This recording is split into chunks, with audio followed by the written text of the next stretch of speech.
Bienvenidos al programa iCaps Franja Ocular, el espacio de encuentro de los oftalmólogos de América Latina.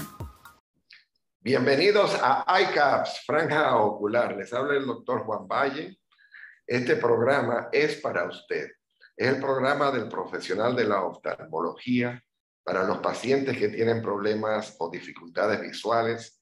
Y en esta sesión hermosa que hemos preparado en el día de hoy, nos vestimos de lujo con la presencia del director de nuestro programa de córnea y cirugía refractiva y segmento anterior, el doctor Miguel Ángel López Pimentel.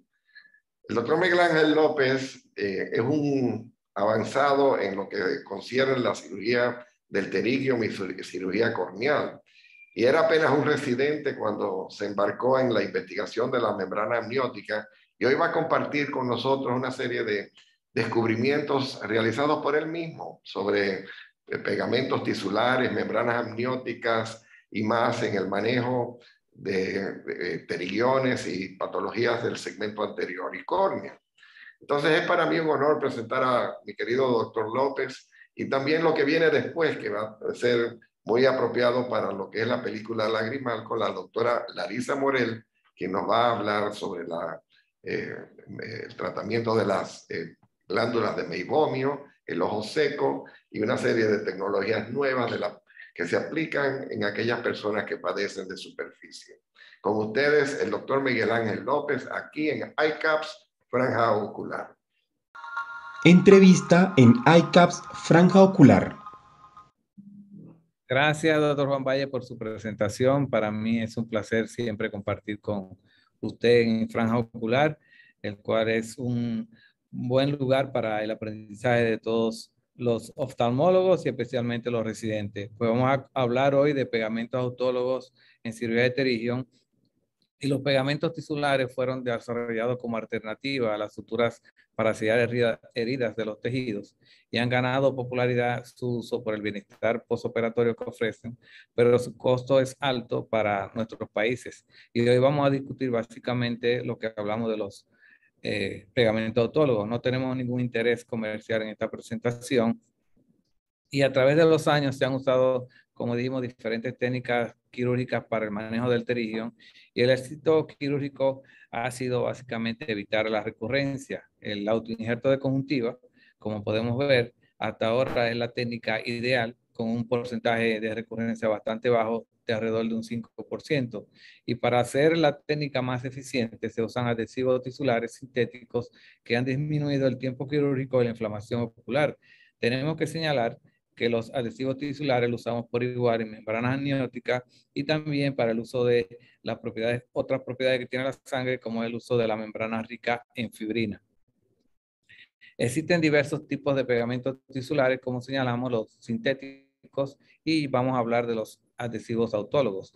Estos dos grupos, grandes grupos, que son entre ellos los sintéticos, el T-Cell, que fue aprobado en 1998 por la FDA, contiene trombina y fibrinógeno humano con cantidades traza de calcio y factor 13, producido a partir de bancos de plasma humano y se utilizan como adhesivo y hemostático.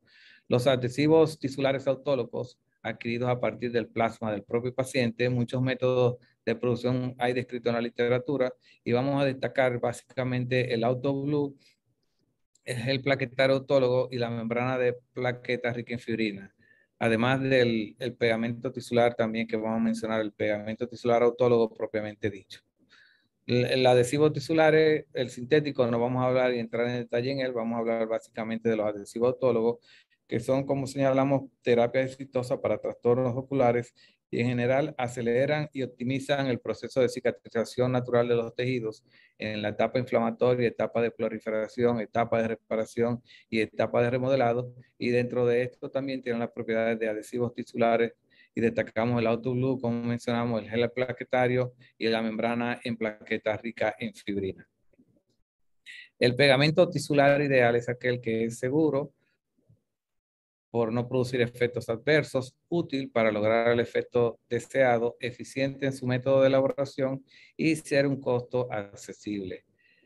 Los adhesivos tisulares contienen una combinación de fibrinógeno, que es el factor 1, factor estabilizador de fibrina factor 13, la trombina, convierte el fibrinógeno en fibrina, y apronitina, un inhibidor de fibrinólisis, que son esenciales para la formación de coágulos, hemostasia, polimerización, para la adhesión entre dos tejidos. Estos adhesivos tisulares naturales se asocian con ciertas ventajas, tales como un bajo costo, no existe un riesgo teórico de transmisión de infección priónica, viral o riesgo de reacción de anafilaxia, hipersensibilidad y disminución de tiempo quirúrgico, inflamación porque no es de naturaleza extraña. Entonces hicimos varios trabajos y en nuestro efecto quisimos investigar los adhesivos tisulares en la cirugía de pterigium.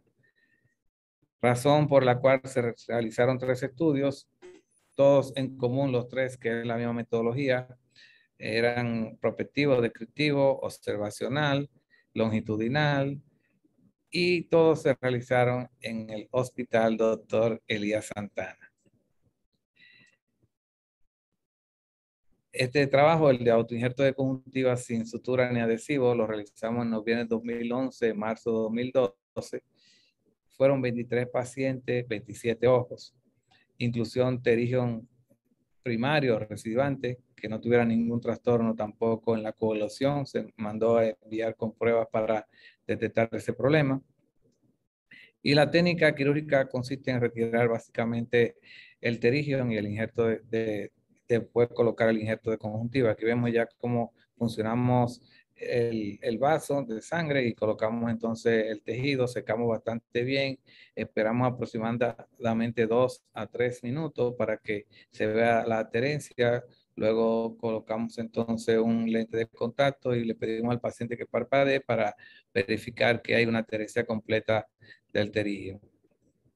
Este es uno de nuestros primeros pacientes, donde vemos aquí el pterigium, cómo se observa, y luego en el postoperatorio inmediato, aquí donde fue tomado, ahí vemos la adherencia del tejido, y podemos apreciar cómo a medida que van pasando la tercera semana, cuarta semana, ya vemos un blanqueamiento y finalmente vemos una superficie ocular completamente estable.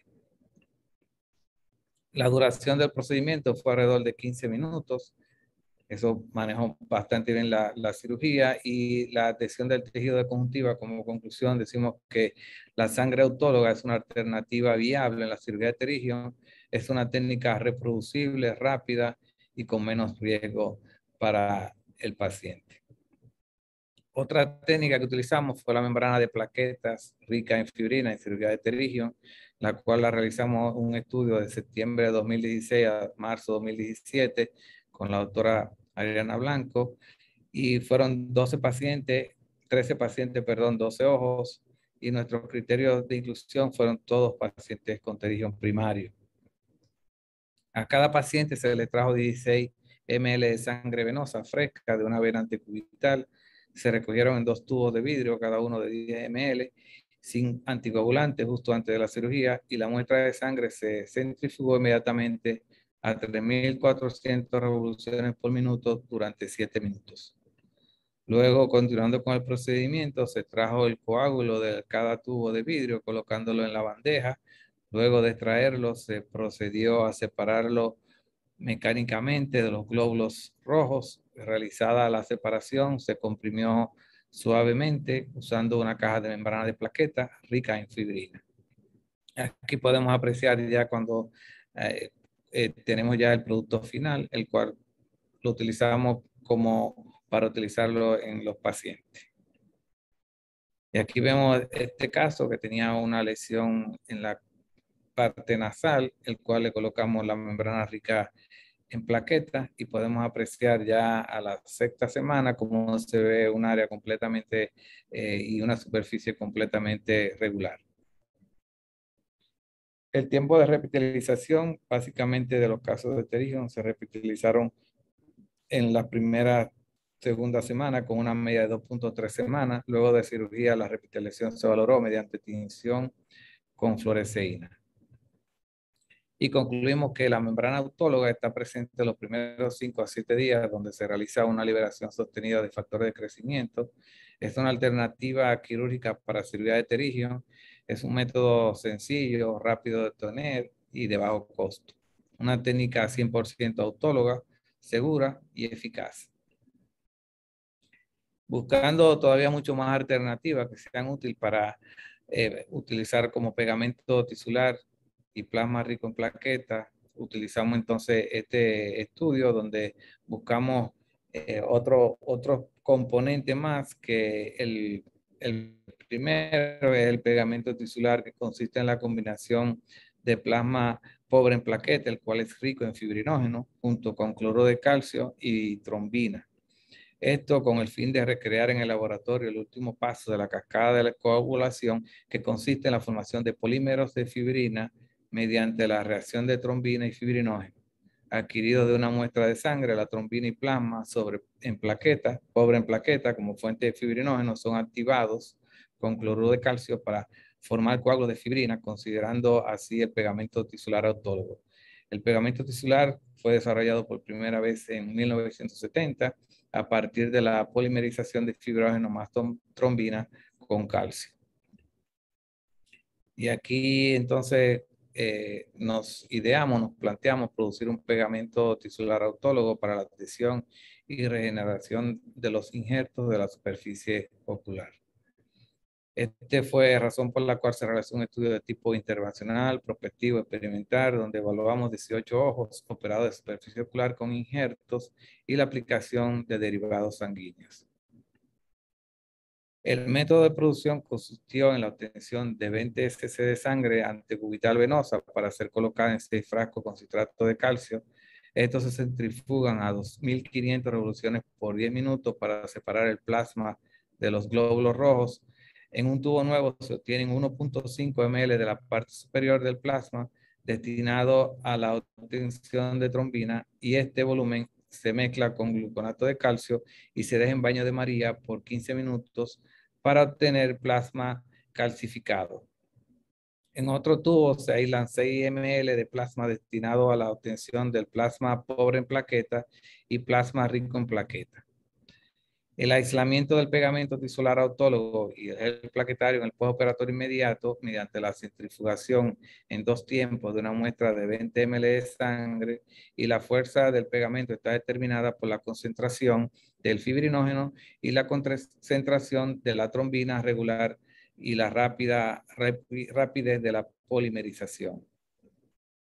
Luego estos 2 tubos se centrifugan a 3000 revoluciones por minuto por 10 minutos, logrando así plasma rico en trombina con su característico coágulo cálcico blanquecino, y en el otro tubo, con su característico coágulo sanguinolento, obtenemos plasma pobre en plaqueta de la parte superior del frasco y plasma rico en plaqueta de la parte inferior, donde se sedimentan las plaquetas. Estos 2 compuestos son nuestros derivados sanguíneos que obtenemos. Aquí vemos el producto final ya combinado antes de ser aplicado en el sitio quirúrgico. El más amarillento es el pegamento tisular y el ámbar es el plasma rico en plaqueta activado. En este video vemos cómo bien seco el lecho escleral aplicamos el pegamento autólogo y colocamos y planchamos el injerto. Permitimos que actúe durante 5 minutos y luego colocamos el plasma rico en plaqueta sobre el injerto. Es muy importante dejarlo secar, y si no se seca bien el sitio, entonces antes de la sellante, antes de que se endurezca y produzca hemostasis, se instila el pegamento y luego se dan unos segundos para que se pueda observar ya finalmente la adherencia del pegamento. Este es el mismo caso del video que presentamos, el cual se trataba de un terillón grado 4, donde podemos ver que afectaba todo el eje visual, y ya finalmente a las 2 semanas después de la observación vemos, al primer día postoperatorio vemos cómo se observa la adherencia del tejido. Este otro paciente también con terillón grado 4 de nuestra casuística, donde vemos ya finalmente una superficie completamente estable con buenos resultados en el postoperatorio. Este es otro caso de un terillón también recurrente que después ya de su primer día postoperatorio y 2 semanas postoperatorio vemos cómo tiene una superficie ocular completamente estable. Este paciente había sido operado ya en 4 ocasiones y finalmente se logró reducir en este caso la recurrencia del terigio. El tiempo quirúrgico promedio fue de 13 minutos, teniendo picos con cirugía de difícil manejo y por eso el tiempo en algunos casos fue mucho mayor. Nos preguntamos si pudiéramos haber desplazamiento del injerto y no tuvimos desplazamiento casi en un 80, o 67% y un desplazamiento por lo general leve en un 22%. O sea que el éxito fue alrededor de un 89%. En conclusión, por lo que concluimos que nuestro método de producción es ejecutable en nuestro medio y también es eficaz para lograr la adhesión del injerto en ese tiempo, en un 89% de los casos, y además reduce costos, tiempo quirúrgico, sintomatología postoperatoria y tiempo de recuperación del paciente. Lo que buscamos siempre en la cirugía de pterigion es tratar de mantener una superficie ocular completamente estable, como vemos ya en este paciente, luego que observamos la deficiencia a nivel de la zona limbar y luego de la colocación del injerto de conjuntiva, como se ve una superficie ocular completamente estable. Esta es la meta que todos queremos llegar cuando tratamos de operar un pterigion para evitar la recurrencia y que se mantenga cosméticamente estable. Por lo que concluimos con todos estos tipos de sustancias o pegamentos que utilizamos y básicamente autólogos, que la adhesión del tejido de conjuntiva con sangre es una alternativa viable en la cirugía de pterigion, que la membrana autóloga está presente los primeros 5 a 7 días donde se realiza una liberación sostenida de factores de crecimiento y que el pegamento tisular y plasma rico en plaqueta adhiere el injerto en 89% de los casos. Todos estos métodos son métodos sencillos, rápidos de obtener y de bajo costo y una técnica 100% autóloga, segura y eficaz. El uso de adhesivos tisulares autólogos es una alternativa, como mencionamos, por su bajo costo y son algunas de las recomendaciones que colocamos, como la técnica con sangre autóloga que requiere de menor preparación de todas las que utilizamos. El gel plaquetario también requiere un poquito mayor de preparación y la membrana rica en fibrina es una alternativa, pero tiene mayor recurrencia que el injerto de conjuntiva y su efectividad en el adelgazamiento corneal fue mucho mayor, fue mejor que como cuando comparamos las recurrencias que podían ocurrir en cada uno de estos casos. Quiero agradecer a la doctora Nancy Fernández que nos colaboró con el uso de el AutoBlue para estos casos, el doctor Jorge Ponce con el plaquetario y a la doctora Ariana Blanco que nos trabajó en lo que se llama la membrana rico en plaquetas. Estas son algunas de las páginas que tenemos en Instagram y pueden buscar o hacerse miembros de ellas, donde pueden observar videos y técnicas quirúrgicas que son reproducibles también por ustedes, se ponen a revisarlas. Así que, doctor Valle, muchas gracias y siempre a la orden en servir a la enseñanza y gracias por siempre todo el apoyo que usted nos ha dado a través de estos largos años que tenemos ya trabajando por mucho tiempo, no solamente en el Hospital de la Santana, sino como persona y amigo para poder servir a nuestra comunidad en la parte de la oftalmología. Así que muchas gracias, doctor. Doctor López, gracias a ti. Esto ha sido maravilloso, pero no cierres porque quiero hacerte varias preguntas para llevar esto a un plano práctico, porque el que escucha todas estas tecnologías y pegamentos tisulares y plasma rico en plaquetas y más, no piensa que esa es la rutina. Entonces, a ver, cuando hay un pterigion que se presenta y es muy común la cirugía de pterigion aquí en el Caribe debido a la exposición a la luz ultravioleta, ¿cómo procedes? ¿Cómo decides qué vas a hacer? ¿Qué técnica? Háblame de la mitomicina C, háblame de cuándo decides un autoinjerto, cuándo decides quizás rotar un colgajo, en fin.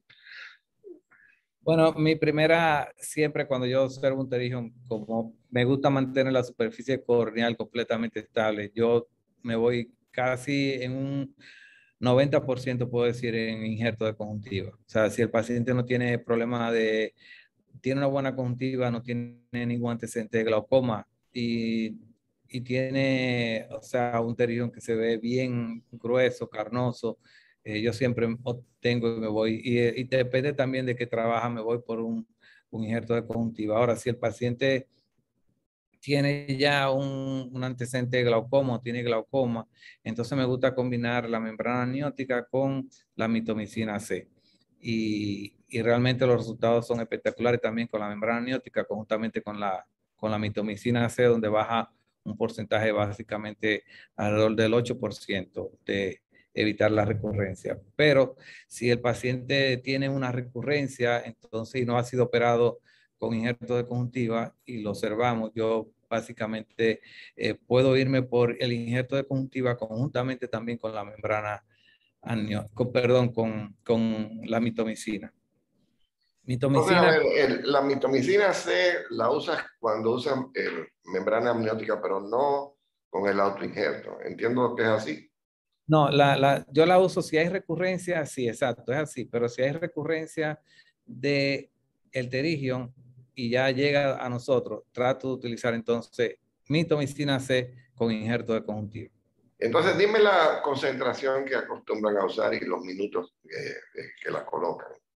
Usualmente usamos 0.2% de la mitomicina y lo colocamos simplemente por 2 a 3 minutos. Depende de tan grueso o cuántas veces ha recurrido el injerto, utilizamos el tiempo de la mitomicina, pero usualmente con 2 minutos es suficiente. Tú has observado, me imagino, que el paciente afroamericano, que es muy frecuente aquí en el Caribe, no responde igual a la cirugía que el caucásico, que el anglosajón, ¿no? ¿Ha sido tu experiencia esa? Doctor, es muy importante señalar que Larissa va a hablar más adelante sobre lo de la blefaritis y cuando uno tiene una patología asociada como meibomitis, blefaritis, ojo seco o paciente con artritis reumatológica, el uso de la mitomicina hay que tener mucho cuidado porque son de los casos que pueden desarrollar entonces melting corneal. Entonces en esos casos es preferible utilizar simplemente la membrana amniótica o utilizar básicamente el injerto de conjuntiva. Sigo con preguntas prácticas. Entonces, a ver, sabiendo que el pterigium es producto de la luz ultravioleta y su efecto en el tejido, ¿no? ¿Haces biopsia siempre del pterigium? ¿O eres selectivo en cuanto al pterigium que envías para ser evaluado en patología?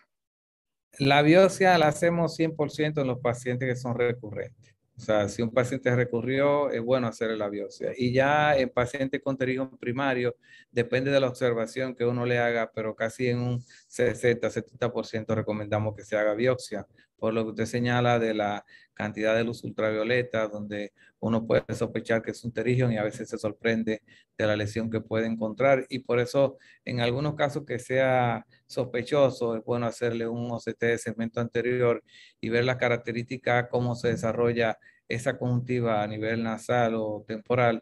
Y dependiendo de eso, entonces en esos casos, si hay una asociación con los cambios que se producen a nivel del OCT y más básicamente del epitelio, en esos casos 100% que tienen esa probable posibilidad de desarrollar una neoplasia intraepitelial, entonces mejor hacerle biopsia a esos casos también. Por eso hay que asociarse también, hacerle un OCT de segmento anterior en todos los casos que uno sospecha la posibilidad de una neoplasia. Entonces, otra pregunta. Tengo pterigium y tengo catarata. ¿Operas primero el pterigium? ¿Lo haces simultáneamente? ¿Qué haces con el manejo del astigmatismo? ¿Cuáles son los consejos que dan en ese sentido? Lo primero es ver el tamaño del pterigium. Si el pterigium pasa de 2 a 3 milímetros, lo ideal es hacer primero la excisión del pterigium y hacer entonces después 6 semanas, 2 meses, hacerle todo lo que se llama cálculo de lente, ver la topografía corneal cómo cambió, y entonces ya se puede proceder a la cirugía de catarata. Pero es muy difícil o poder conseguir un buen cálculo de lente con un paciente que le hagamos las dos cirugías simultáneamente. Puede uno tener muchas sorpresas refractivas y el astigmatismo puede variar y entonces el paciente no se va a sentir muy a gusto. O sea que lo ideal es primero operar el pterigium, explicar al paciente de esta importancia y también para evitar también la recurrencia que puede ocurrir si no se toman las conductas adecuadas y esa es la parte básica de un buen tratamiento, un paciente con catarata y pterigio. Entonces, ya para concluir, algunos trucos, perlas, ¿qué tipo de suturas usas? ¿Cuándo las retiras? ¿Qué tipo de sutura evitas? ¿Cuáles serían las recomendaciones en cuanto al cierre cuando has tenido una cirugía de donante, o sea, de autoinjerto para cirugía de conjuntiva? ¿Cómo procedes con estos casos? En cirugía de pterigio, usualmente si voy a utilizar sutura, utilizo nylon 10-0 y prefiero utilizar la sutura continua. O sea, se puede utilizar separada, pero la continua la encuentro mucho más fácil, el paciente la tolera mucho mejor y parece como si fuera utilizando un pegamento porque no siente la molestia. Siempre le dejo un lente de contacto y, perdón, tratar de retirar esa sutura a a la semana. O sea que con una semana básicamente ya ese tejido está adherido y realmente los resultados son bastante buenos cuando se hace con sutura. En caso de membrana amniótica, prefiero utilizar entonces un Vicryl, que sea Vicryl 8.0, y se puede utilizar corrida, pero la ininterrumpida, sutura ininterrumpida es mucho mejor y se pueden caer sola y es mucho más fácil la adherencia de la membrana amniótica. Pero cuando se hace con sutura corrida, podemos también rascar la membrana sin es una membrana que tiene mucho tiempo. Si fuera fresca se puede dar corrida, pero prefiero entonces hacerlo ya ininterrumpida en los casos de membrana amniótica. ¿Sabes que de cuando en vez se meten en la cabeza de quirófano de que no hay que usar el cauterio o no hay que hacer diatermia bipolar para controlar la hemorragia? ¿Cuál es tu parecer al respecto? Yo soy Realmente muy... yo uso simplemente, yo tengo mi cauterio que yo le llamo la gasa y trato de, si no está sangrando bastante, simplemente trato de parar ese vaso con un apósito de gasa para que se detenga. Y si se detiene, no utilizo el cauterio. Otro dato importante es aquellos pacientes que tienen, que ya uno sabe que tienen demasiado fibrosis, es bueno utilizarla. Inmediatamente terminamos el postoperatorio, la triamcinolona intralesionar en la zona que fue retirado el pterigio. Y el uso de esteroides en esos casos hay que utilizarlo básicamente al primer mes, después cambiamos entonces a un loteprednol o una flormetolona y lo dejamos por un tiempo más largo que un paciente con un comportamiento normal que no tenga ninguna recurrencia. También utilizamos, ya cuando vemos neovasos, utilizamos entonces el bevacizumab, específicamente el Avastin en la zona intralesional para evitar la progresión. Pero lo importante en la cirugía de pterigio es tratar de mantener el control de la inflamación y eso lo conseguimos básicamente con los antiinflamatorios que tenemos como lo que mencionamos del loteprednol o la flormetolona y iniciar siempre con prednisolona básicamente por 6 semanas. ¿Y dejarías alguna vez la esclera desnuda? ¿O tú crees que eso es un insulto o no? Bueno, yo creo que después de los 60 o 70 años podríamos dejarlo desnudo, pero desnuda la esclera, pero es que la posibilidad de recurrencia es bastante elevada. O sea que podemos tener suerte, pero si el paciente tiene de 20 o de 15 a 50 años, es muy arriesgado dejar la esclera desnuda. Puede, generalmente hay recurrencia y casi llega a un 90 a 95% la recurrencia con esclera desnuda. Sí se puede hacer la transposición, como usted señaló en algunos casos, que es muy diferente a dejarla desnuda. Doctor López, gracias, gracias por tan increíble presentación, por todos esos consejos y todas esas cosas que hacen que podamos operar mejor a las personas que sufren de esta condición. Por último, ¿alguna vez operaría simultáneamente los dos ojos? O en este caso, que no es una cirugía intraocular. Sí, en este caso, el paciente cuando lo pide se pueden hacer muchas cosas, pero en este caso se puede utilizar, o sea, se puede operar los dos ojos al mismo tiempo. Si un paciente nervioso o un paciente que realmente se lo pide a uno, nada más quiero ir una vez al quirófano, nunca he ido al quirófano, entonces en este caso recomiendo que sí se puede hacer. Y he hecho pocos casos, pero sí lo he hecho y he hecho injertos de conjuntiva en esos casos con buenos resultados. Pero no lo recomiendo porque el paciente también siente mucha molestia y eso hay que tener también presente en cuenta. Quizás si tenemos el pegamento tisular disponible, como mencionábamos, es mucho más fácil porque el paciente lo tolera mejor y no tiene molestia en el postoperatorio, tanto como si utilizamos sutura o como cualquier otro procedimiento que hagamos. Muy bien, gracias. Me despido. Fantástico lo que has compartido. Te invitamos a que sigas en sintonía. Gracias, doctor López. Gracias, un abrazo. Hasta pronto. Foro de residentes en ICAPS Franja Ocular. Muy buenas, bienvenidos a nuestro segmento Foro de Residentes. Mi nombre es María Gabriela González, residente de tercer año del Hospital Dr. Elías Santana. Antes de dar inicio a este gran segmento, quiero agradecer al doctor Miguel Ángel López por su excelente presentación. Gracias, doctor, por siempre estar dispuesto a enseñarnos, por su entrega con cada uno de sus pacientes y con los que tenemos el privilegio de aprender de usted, por su paciencia y dedicación, siempre predicando con su ejemplo. Es un privilegio contar con usted el día de hoy y esperamos poder seguir teniéndolo por acá. Gracias, doctor Valle, por siempre hacer esas preguntas que traen los tips necesarios para seguir aprendiendo y sacarle el mayor provecho a cada uno de los expositores. El día de hoy tenemos nuevamente el honor de contar con la participación de la doctora Larisa Morel. Ella es fellow de primer año del Departamento de Córnea y Cirugía Refractiva de nuestro hospital, quien siempre trae unas presentaciones espectaculares. La doctora Morel nos hablará el día de hoy de disfunción de glándulas de meiomio, un tema muy importante y con el cual nos enfrentamos todos los días en la clínica de oftalmología. Adelante, doctora Morel. Muchísimas gracias, María Gabriela, por tu presentación. Es un honor para mí estar aquí nuevamente. Mi tema de hoy es sobre la disfunción de glándulas de meibomio y sobre su manejo. La disfunción de glándulas de meibomio se considera una condición crónica del borde palpebral posterior que es bastante común, pero no siempre el clínico se percata de valores de entidad.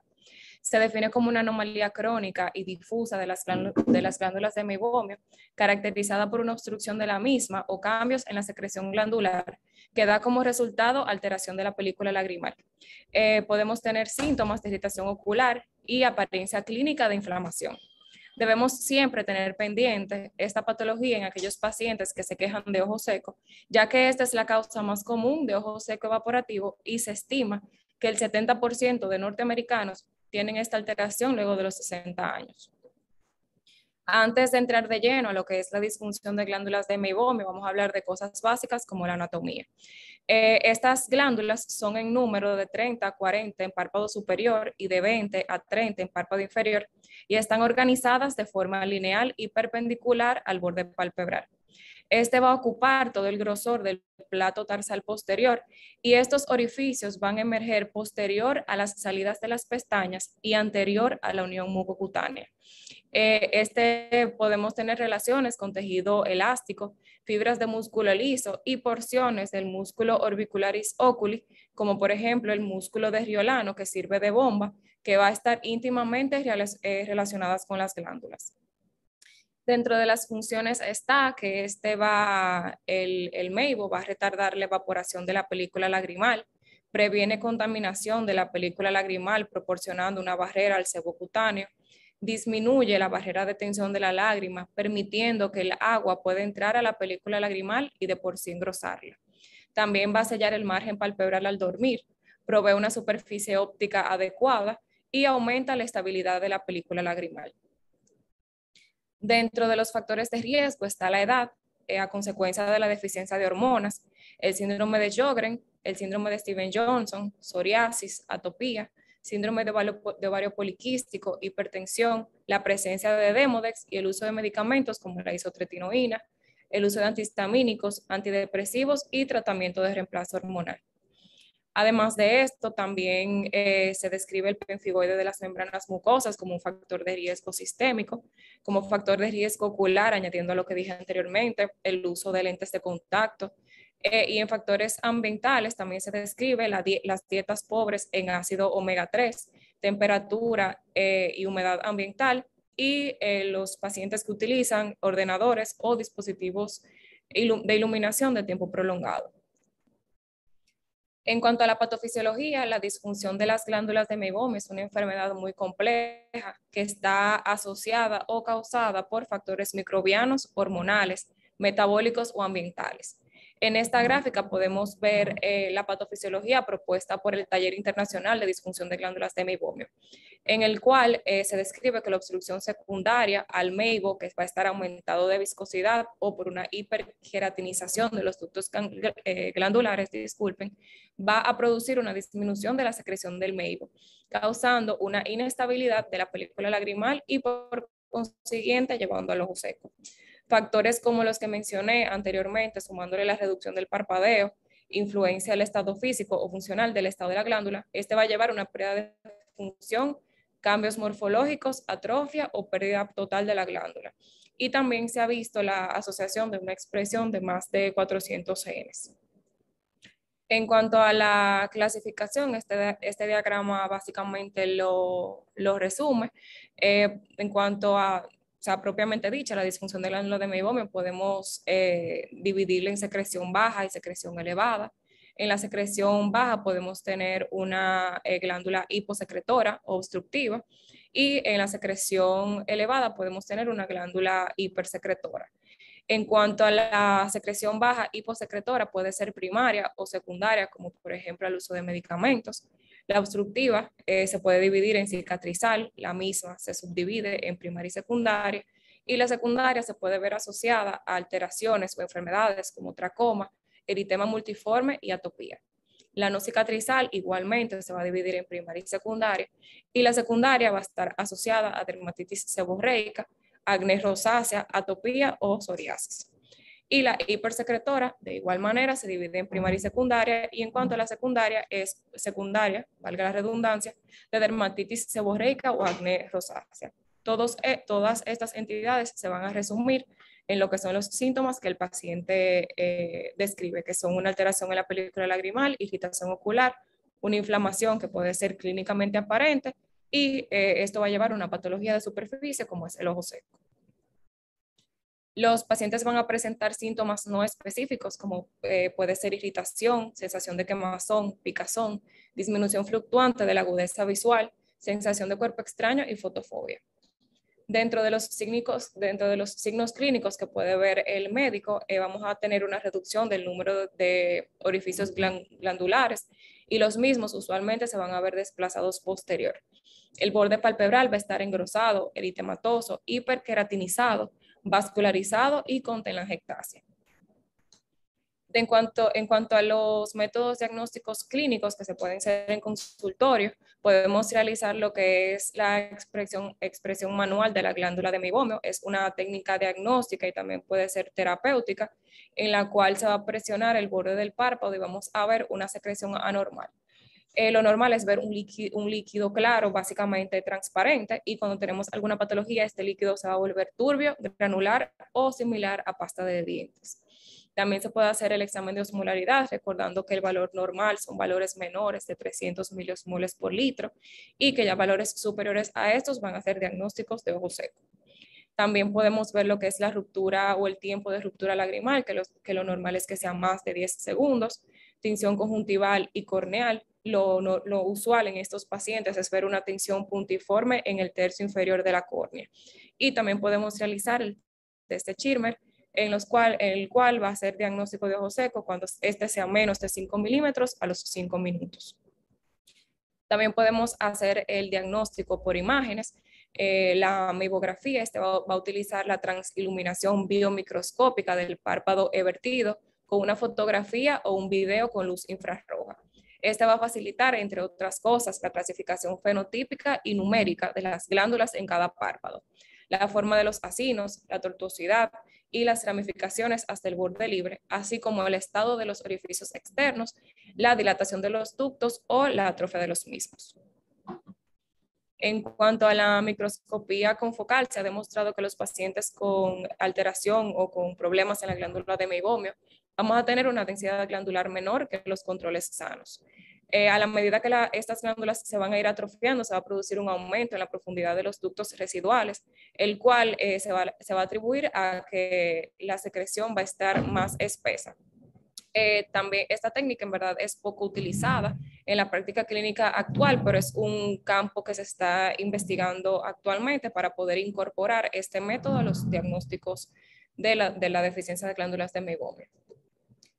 También tenemos el queratograph. En este podemos evaluar la altura del menisco lagrimal, la sensibilidad y estabilidad de la película lagrimal, grosor de la capa lipídica, dinámica de la película lagrimal, registro del enrojecimiento vulvar y la prueba de meibografía. En cuanto al tratamiento, aquí en esta diapositiva simplemente voy a enseñarles lo que es un resumen del mismo y más adelante entonces lo voy a desglosar. Lo primero que se recomienda es utilizar el calor local 2 veces al día de 10 a 20 minutos. El fin de esto es hacer que cualquier meibo solidificado en la glándula se vuelva en estado líquido, recordando que el mismo se va a volver en el estado antes mencionado desde 32 a 34 grados Celsius. La finalidad es que con esto podamos realizar una expresión con mayor facilidad. Así podemos disminuir el material inflamatorio acumulado, disminuir la sintomatología y es beneficioso ya que si nosotros dejamos este material en la glándula por mucho tiempo, las mismas pueden atrofiarse. Luego del calor local se recomienda que se realice este masaje. En el video podemos ver cómo se realiza el mismo. Son movimientos en el párpado superior de arriba hacia abajo, con presión firme, y en párpado inferior de abajo hacia arriba. También podemos asesorarnos luego del calor local, realizar una expresión de glándulas de meibomio con una pinza que se utiliza para esta finalidad. Debemos de colocarle siempre anestesia a estos pacientes porque la presión con estas pinzas pueden ser un poco dolorosas y la presión debe ser una presión firme y sabemos que esta fue exitosa cuando vemos la salida del meibo enfermo. Estas son algunas de las pinzas que se encuentran en el mercado para realizar este tipo de expresión. También podemos utilizar lo que es el EpiFlow. Este es un sistema térmico pulsado que provee tanto calor en el párpado interno y además presión que nos va a ayudar como a simular una bomba para que las glándulas tengan una salida continua del meibo. Este método es básicamente nuevo, se ha estado investigando y hay muchos artículos y es el sondaje de las glándulas de meibomio. Se utiliza una sonda que se llama sonda de Making y se introduce en cada orificio de la glándula para poder desocluir el mismo. Aquí podemos ver la sonda de Making y cómo se realiza. Se recomienda que esto sea realizado bajo lámpara de hendidura y que sea realizado por un oftalmólogo. En este artículo que muestro aquí delante, lo que básicamente dicen en la conclusión es que este tipo de tratamiento es útil, pero si se acompaña de la expresión de glándula de meibomio, ya sea de forma manual o con las pinzas que mencioné anteriormente. Entonces, luego del calor local, luego de la expresión, podemos entonces realizarnos higiene. Lo recomendable o lo que yo le digo a los pacientes es que deben de hacerlo con un hisopo y pasarse ya sea el champú o la gasa, como las que me muestro en la diapositiva, que sea justo en el borde del párpado, porque los pacientes a veces piensan que es que se laven el ojo y simplemente con el hisopo podemos entonces realizar una higiene de mayor efectividad. También se pueden colocar antibióticos tópicos. Estos antibióticos son lipofílicos y van a ejercer su efecto interfiriendo con las lipasas bacterianas y del tejido, así evitando el efecto de deterioro de la composición lipídica. De forma tópica podemos utilizar la citromicina al 1%, en la cual podemos prepararla con una cápsula de 500 miligramos y una agua para inyectar de 10 ml. De este preparado entonces sacamos 3 mililitros y se colocan en 12 ml de BCS y así vamos a tener 15 ml de citromicina al 1%. La doxiciclina, por otro lado, se va a tomar una cápsula de 100 miligramos y esa se va a diluir en 10 mililitros de BCS. Y aquí vamos a tener 10 ml de doxiciclina al 1%. En cuanto al tratamiento sistémico, podemos utilizar los que presento en la diapositiva. Se prefiere la doxiciclina por encima de la tetraciclina, ya que esta se puede tomar 2 veces al día, y la aminociclina se prefiere en casos refractarios a los otros antibióticos.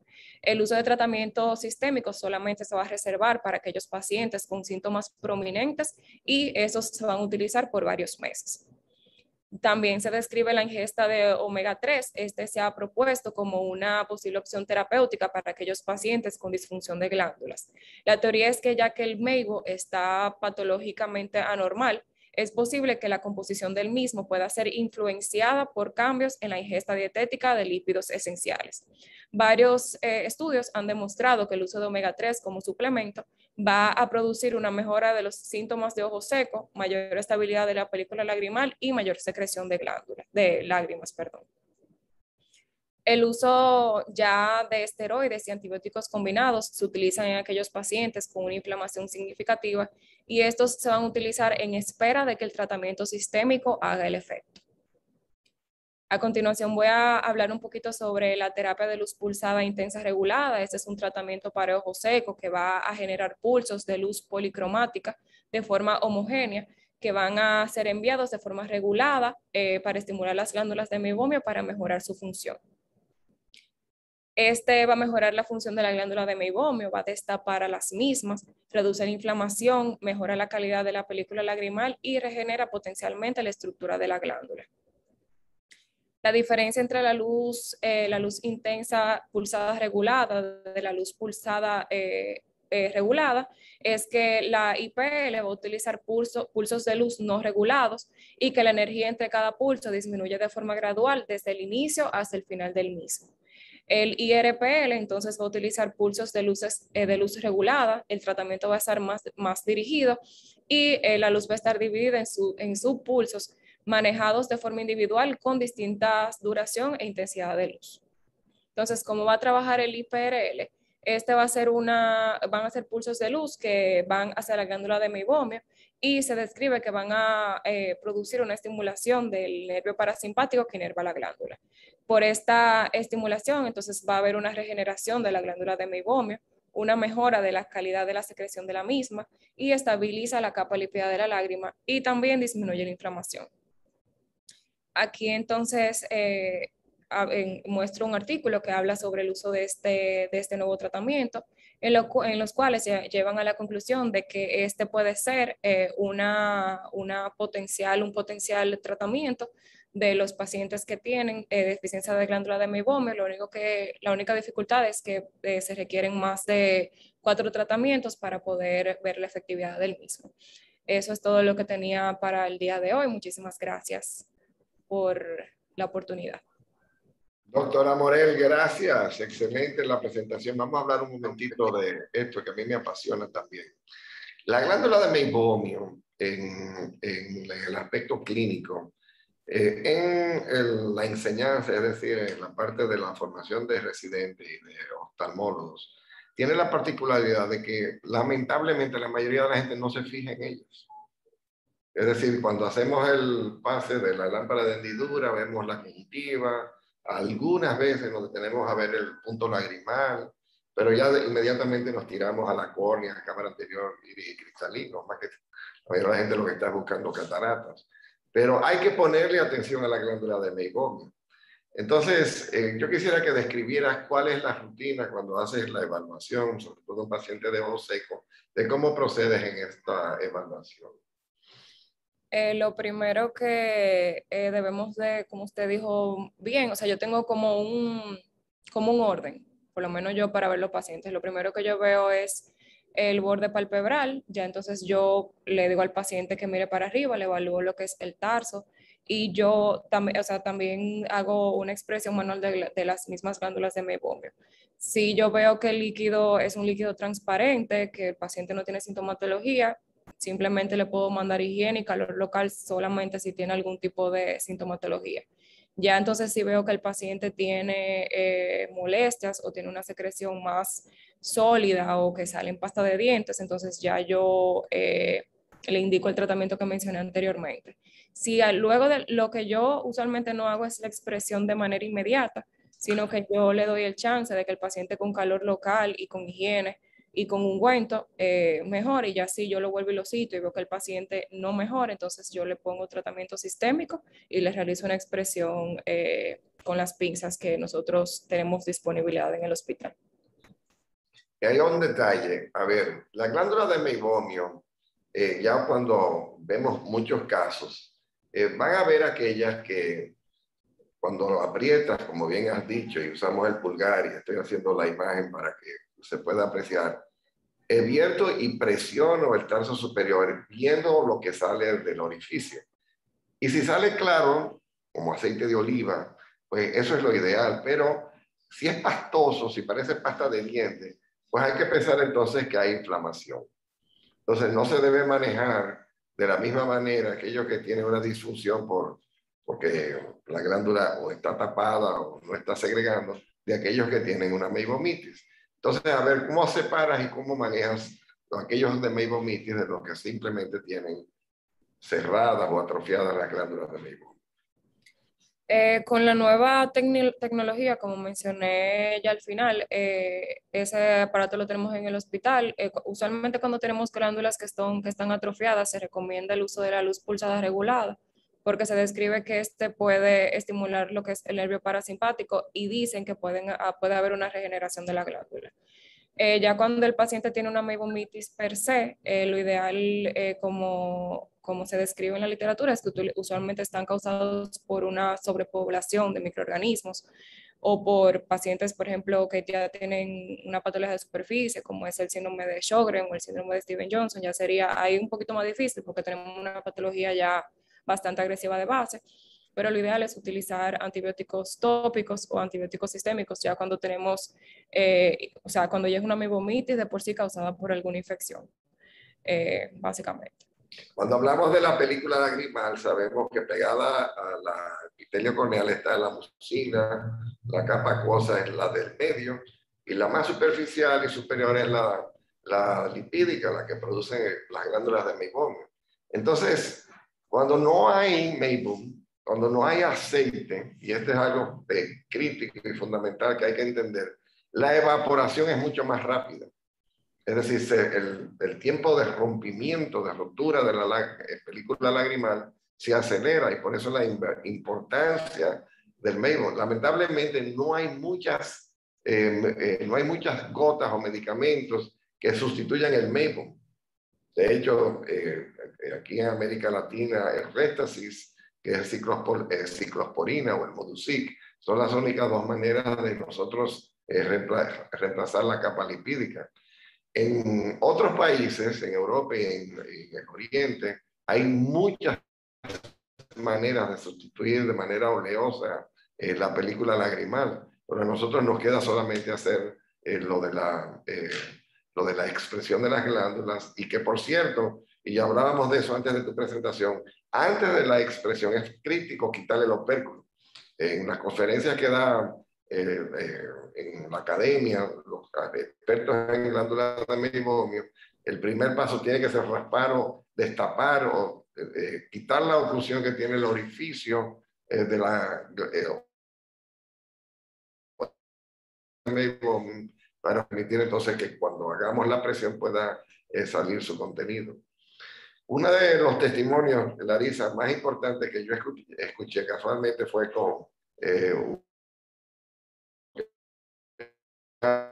ojo seco tan severo que él, que hacía 15 operaciones de cataratas consecutivas, tuvo que reducirlas porque no habían terminado un caso, tenía que lubricarse el ojo, y se le diagnosticó que era una disfunción de las glándulas de meibomio. En aquella ocasión, el tratamiento, que todavía sigue siendo el estándar, es póngale Lotemax gel, que es Lotesoft en gel, los lubricantes, Refresh o Lagrisel o Umilub, un sustituto de la película acuosa, pero entonces se les recomendó hacerse el IPL. Y lo que aprendí de su testimonio es que después de la primera sesión de tratamiento, de masaje de las glándulas, él dijo: boté el dinero, no me hizo nada. Pero como le habían dicho que eran 3 sesiones que tenía que hacerse, procede y se hace la segunda. Y después de la segunda, empezó a olvidarse de que tenía que usar las gotas lubricantes porque se sentía bien. Ya luego de la tercera sesión, se curó. Y eso es algo que la mayoría de las personas no entienden. Tú no vas a curar con una sola sesión de masaje prácticamente a nadie. Y es verdad que es incómodo, el masaje de las glándulas de meibomio no es agradable, pero es impresionante cómo le puedes cambiar la vida a una persona que padece de esta disfunción haciéndole el tratamiento correcto. Yo lo que hago es que durante 30 minutos, cito a los pacientes los viernes, que cuando hacemos los masajes, durante 30 minutos ya hacemos un ambiente de spa, le ponemos los paños de gel o la gafa la escafandra de gel que está tibia, siempre la probamos en el dorso de la mano antes de ponerla en el ojo porque puede causar una quemadura, si no, esto se calienta en microondas. O puede tener agua tibia y tener una toallita húmeda y ponerla sobre los ojos 30 minutos, sustituyendo cada 10 minutos la toallita para, como dijiste, licuar y derretir el contenido. Entonces, se quita con el hockey stick, que es un aparatito, una pinza, no es una pinza, pareciera un cuchillo de crece, pero la forma de la punta es de un palo de golf o un palo de hockey. De manera que puedes quitar con este dispositivo la tapa o el opérculo que cubre cada uno de los orificios. Y luego se procede a hacer la expresión. Si tratas de hacer la expresión con el orificio tapado, no sale nada. Sé que y mi hijo le gusta meterse con la agujita dentro del opérculo, porque hay algunos que están tan sellados que no salen, ¿no? Y una cosa interesante, los estudios histológicos de las glándulas que se han tapado, porque uno piensa que se atrofia la glándula cuando se tapa, no, la glándula está intacta. Quiere decir que si tú destapas la glándula de meibomio, ella recupera su función fisiológica normal. De manera que el tratamiento de estos casos es prácticamente curativo para algunas personas. A medida que avanzan en edad, ya cuando tienes personas de 80 y 90 años, olvídate, hay atrofia de la glándula per se y no vale nada tú destaparla porque es que simplemente no produce nada. Bueno, Larisa, fantástica tu presentación. Hay cosas por aprender todavía con la disfunción de la glándula de meibomio. Hay que simplificar el tratamiento. Parte del problema, como mencionaste, del IPL y de aquellos masajes de glándulas que son sofisticados y electrónicos que son carísimos, carísimos. Y tiene que haber una manera para los medios en que nosotros, con las condiciones socioeconómicas de nuestros pacientes, de poder resolverle su situación. Gracias, mil gracias. Excelente tu presentación. Guarda fuerzas para la próxima. Un placer, gracias a usted por la invitación. Pues como han visto, otra grandiosa sesión de ICAPS, franja ocular. Hemos aprendido tantos detalles y conocimientos acerca del pterygium, del pegamento tisular y ahora sobre el manejo del ojo seco con disfunción de las glándulas de meibomio. Y de eso se trata ICAPS, el aprender estos detalles que hacen que nuestros pacientes se puedan beneficiar de los conocimientos adquiridos. Los invitamos a la próxima sesión de ICAPS. Manténganse en sintonía y no se olviden, franja ocular en ICAPS es para que usted se mantenga al día con su profesión. Gracias y nos despedimos. Aquí finaliza ICAPS Franja Ocular. Te invitamos a conectarte la próxima semana.